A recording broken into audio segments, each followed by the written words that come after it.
राष्ट्रवादी काँग्रेसने विधानसभा निवडणुकीसाठी रणनीती आखलेली आहे। उपमुख्यमंत्री अजित पवार त्यांच्या पक्षाकडून 10% मुस्लिम उमेदवार निवडणुकीच्या रिंगणामध्ये उतरवणार असल्याची माहिती सूत्रांनी दिली आहे। पण अशी चाल खेळून अजित पवारांच्या माध्यमातून मुस्लिम मतं महायुतीकडे वळवण्याचा हा प्रयत्न आहे का, याची चर्चा जोर धरते।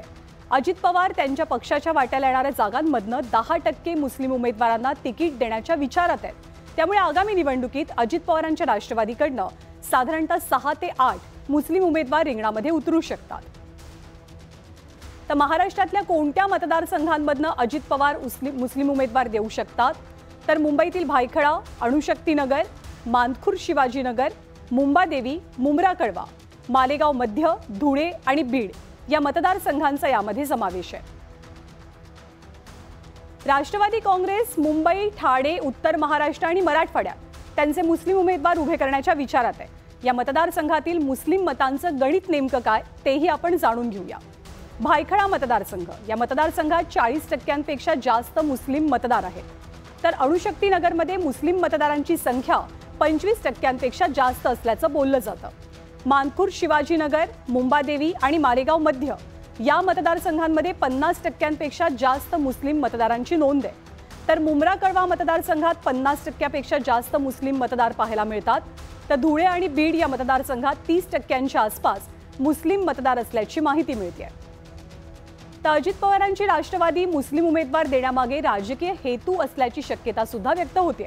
लोकसभेच्या निवडणुकीत राज्यातली मुस्लिम आणि दलित मतं ही महाविकास आघाडीला मोठ्या प्रमाणात मिळाली होती, त्यामुळे महायुतीला दणका बसला। त्यातच भाजप आणि शिवसेना हे दोन्ही पक्ष कट्टर हिंदुत्वाचा पुरस्कार करतात। परिणामी मुस्लिम मतदार महायुतीकडे वळवणं एक मोठं आव्हान असेल।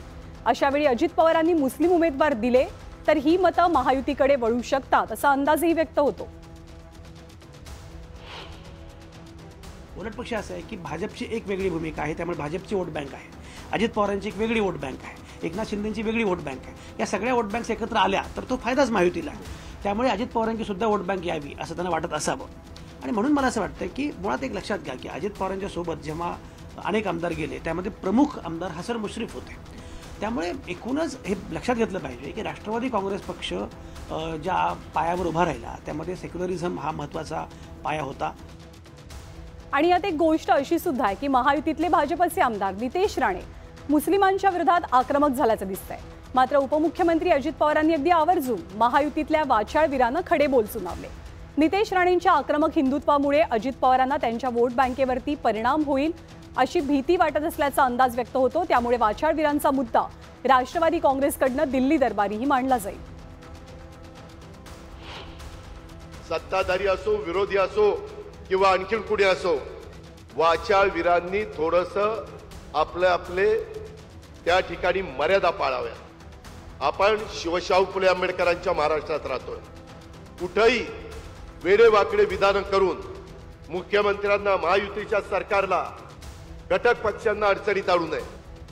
तर महायुतीमधल्या वाचाळवीरांच्या विरोधात आक्रमक भूमिका घेणं, मुस्लिम वोट बँक जपण्याचा प्रयत्न करणं या माध्यमातून अजित पवार त्यांचं ब्रँडिंग करत असल्याची चर्चा आहे। यामुळे मुस्लिम मतदार त्यांच्यासोबत येतील का असा प्रश्नही निर्माण झालाय।